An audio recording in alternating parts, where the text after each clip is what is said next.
नमस्कार मित्रांनो, मायक्रोबायोलॉजी मराठी चॅनलमध्ये आपले स्वागत आहे. तर या व्हिडिओमध्ये आपण सॉलिड फेज बायोरेमेडिएशन म्हणजे काय ते इन डिटेल या व्हिडिओमध्ये पाहणार आहोत. तर चला तो व्हिडिओ सुरुवात करूया.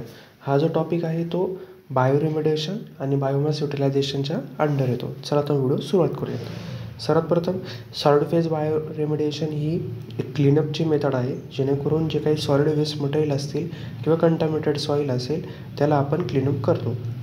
याच्यामध्ये आपण मायक्रोऑर्गॅनिझमचा वापर करतो, म्हणजे बॅक्टेरिया असतील, फंगस असतील, याचा वापर करून जे काही हार्मफुल प्रोटीन असतील किंवा जे डिग्रेडेबल होणारे जे काही मटेरियल असेल त्याला लेस टॉक्सिक फॉर्ममध्ये किंवा नॉन टॉक्सिक सबस्टन्समध्ये कन्व्हर्जन हे केलं जातं. तर या बायोडिग्रेडेशन प्रोसेसमध्ये आपण सॉलिड मॅट्रिक्स म्हणजे जसं सॉईल असेल, कंपोस्ट असेल किंवा सॉलिड ऑर्गॅनिक जे काही मटेरियल असेल याचा वापर करून हे जे काही प्रोसेस आहे बायोरेमेडिएशनची ती कॅरी आउट ही केली जाते. तर की फीचर जर आपण विचार केला तर मीडियम पहिल्यांदा याच्यामध्ये सॉलिड मटेरियल जे काय प्रोसेस असेल ते ऑकर होत असतं, जेणेकरून जे काही स्लरी आणि जे लिक्विड फेज सिस्टीम आहे त्याच्यामध्ये कसं वॉटर आणि याचा वापर केला जातो, तर याच्यामध्ये सॉलिड मटेरियलचा वापर हा केला जातो. त्याच्यानंतर मायक्रोबायल ॲक्टिव्हिटी जर पाहिली तर याच्यामध्ये मायक्रोऑर्गॅनिझम हे आयदर नॅचरली प्रेझेंट असतात, म्हणजे जे इंडिजिनस जे मायक्रोऑर्गॅनिझम आपण त्यांना म्हणतो, म्हणजे काही कंटामिनेटेड साईटवरती ऑलरेडी जे प्रेझेंट असतात त्याला इंडिजिनस किंवा नेटिव्ह मायक्रोऑर्गॅनिझम असं म्हटलं जातं.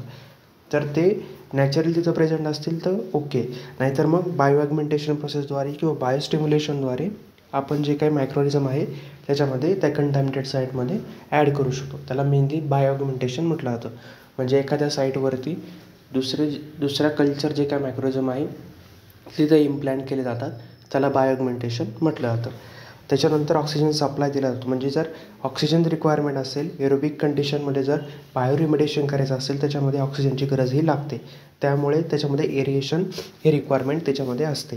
त्याच्यानंतर कंट्रोल फॅक्टर्स जर विचार केला, मॉइश्चर असेल, टेम्परेचर असेल आणि pH असेल आणि जे काही न्यूट्रन लेवल आहे, नायट्रोजन असेल, फॉस्फरस असेल, हे पूर्णपणे मॅनेज केले जातं, जेणेकरून त्या मायक्रोऑर्गॅनिझमला ऑप्टिमाइज डिग्रेडेशनसाठी कंडिशन मिळेल आणि त्याची जी काही मायक्रोबायल ॲक्टिव्हिटी आहे तीसुद्धा तो नीट करू शकेल. त्याच्यानंतर हे की फीचर आपल्याला पाहायला मिळतात. त्याच्यानंतर सॉलिड फेज बायोरेमेडिएशनचे 3 मेन टाईप आपल्याला पाहायला मिळतात. पहिलं आहे लँड फार्मिंग. जे काही कंटॅमिनेटेड सॉईल आहे ते एका थिन लेअरवरती स्प्रेड करायचं, जेणेकरून जे आपण पेरिओडिकली आपण त्याला खालीवर वगैरे करू शकेल. त्याच्यामुळे जे काही एरिएशन असेल किंवा मायक्रोबायल ॲक्टिव्हिटी असेल त्याला प्रमोट होण्यामध्ये मदतही होत असते. त्याच्यानंतर कंपोस्टिंग. जे काही ऑर्गॅनिक वेस्ट असेल ते मिक्स करायचं बल्किंग एजंटमध्ये, जेणेकरून मायक्रोबायल डिग्रेडेशन हे जास्त प्रमाणात होईल. म्हणजे जे शेणखत वगैरे आहे ते ऑर्गॅनिक मटेरियल आपण त्याच्यामध्ये ॲड करू शकतो. आणि जी काही टेक्निक आहे म्हणजे कंपोस्टिंगची, ती काही एक्सप्लोजिव्ह रेसिड्यू आहेत, हायड्रोकार्बन्स आहे किंवा पेस्टिसाइड्स आहेत, त्याला आपण ट्रीट करण्यासाठी किंवा डिग्रेड करण्यासाठी वापरू शकतो. त्याच्यानंतर सॉईल बायोपिल्स, त्याला बायोसेल पण म्हटलं जातं. जे काही कंटॅमिनेटेड सॉईल असेल ते पील आणि इरिटेट केलं जातं, जेणेकरून एक फोर्स एअर सिस्टीम त्याच्यामध्ये पाठवली जाते, जेणेकरून मायक्रोऑर्गॅनिझमची जी काही ग्रोथ आहे ती जास्त प्रमाणामध्ये होऊ शकेल. तर याच्यामध्ये जे काही पेट्रोलियम हायड्रोकार्बन आहे त्याचं रिमेडिएशनसाठी केलं जातं. हे झाले टाईप्स ऑफ सॉलिड फेज बायोरिमेडिएशन. त्याच्यानंतर ॲडव्हान्टेजेस जर विचार केला, कॉस्ट इफेक्टिव्ह आणि इको फ्रेंडली टेक्निक आहे.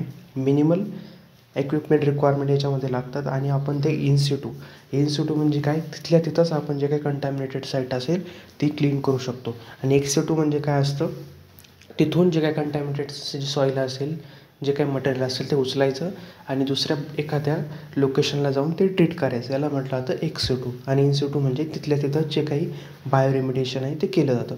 तर हे दोघंही आपण टाईप जे काय आहे बायोरेमेडिएशन ते ऑलरेडी डिस्कस केलेले आहेत. जर तुम्हाला ते व्हिडिओ पाहिजे असेल तर मी डिस्क्रिप्शनमध्ये मी लिंक प्रोव्हाइड करून देईल तुम्हाला, नाहीतर मग प्लेलिस्ट सेक्शनमध्ये बायोरेमेडिएशन बायोमास युटिलायझेशन हा जो सेक्शन आहे त्याच्यामध्ये जाऊन पाहू शकता. त्याच्यानंतर डिसॲडव्हान्टेजेस जर विचार केला, काही केमिकल ट्रीटमेंटपेक्षा ही स्लो टेक्निक आहे. काही जे काही बायोडिग्रेडेबल जे कंटॅमिनंट आहे त्याच्यासाठी लिमिटेड आहे. काही जे काही बायोडिग्रेडेबल जे कंटॅमिनंट आहे ते डिग्रेड होतात, पण नॉन बायोडिग्रेडेबल जे काही कंटॅमिनंट आहे त्याच्यामध्ये डिग्रेड होऊ शकत नाही. तसंच एन्व्हायरमेंटल कंडिशन जर आपण टाईटली कंट्रोल केली तरच हे जे काही कंडिशन आहे ती बायोरेमेडिएशनची होऊ शकते. जर टेम्परेचर ॲक्युरेट नसेल, pH ॲक्युरेट नसेल किंवा मॉइश्चर तिथं त्या मायक्रोऑर्गॅनिझमला मिळत नसेल तर मायक्रोऑर्गॅनिझमची ग्रोथ ही होणार नाही. त्यामुळे एन्व्हायरमेंटल कंडिशन आणि जे काही पॅरामीटर्स आहेत, न्यूट्रल लेवल असेल, टेम्परेचर असेल, pH असेल, हे आपल्याला टाईटली कंट्रोल आणि मेंटेन ठेवलं गेलं पाहिजे. तर हे त्याचे डिसॲडव्हान्टेज आपल्याला पाहायला मिळतात. तर कन्क्लुजन जर विचार केला याच्यामध्ये सॉलिड जे काही वेस्ट असेल, सॉईल असेल, तिला आपण ट्रीटमेंट करतो जेणेकरून जे काही नॅचरल अवेलेबिलिटी आहे मायक्रोऑर्गॅनिझमची ते डिटॉक्सिफाय प्लुटोन करण्याची ती याच्यामध्ये रिलीव्ह होत झालेली आपल्याला पाहायला मिळते. याच्यामुळे आपण प्रॉपर मॅनेजमेंट करू शकतो.